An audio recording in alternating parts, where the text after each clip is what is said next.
సంక్రాంతి పండగకైతే వేదార్థకి పతంగ ఎగిరిపిద్దామని నేనైతే పతంగ అయితే తీసుకొచ్చిన. ఇక తీసుకురాగానే ఇక పతంగ కన్నాలు వేద్దాము అని చెప్పేసి అనుకున్నా. కానీ చిన్నప్పుడు ఇప్పుడు వేసిన, ఇప్పుడైతే మర్చిపోయిన పతంగ కన్నాలు ఎట్లా వేసుడు.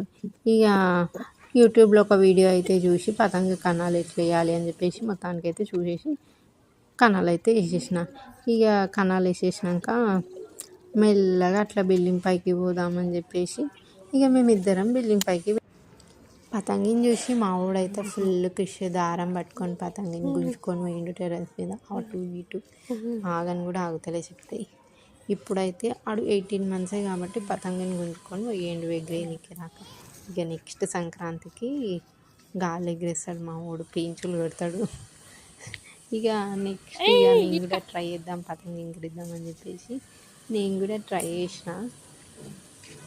కానీ నాకు కూడా పతంగి ఎగిరేనికే రాదు. చిన్నప్పటి నుంచి అయితే తమ్ముడు గాళ్ళకి పతంగి ఎగిరేసిస్తే నేను అట్లా అట్లా ఎగిరేస్తుండే అనమాట.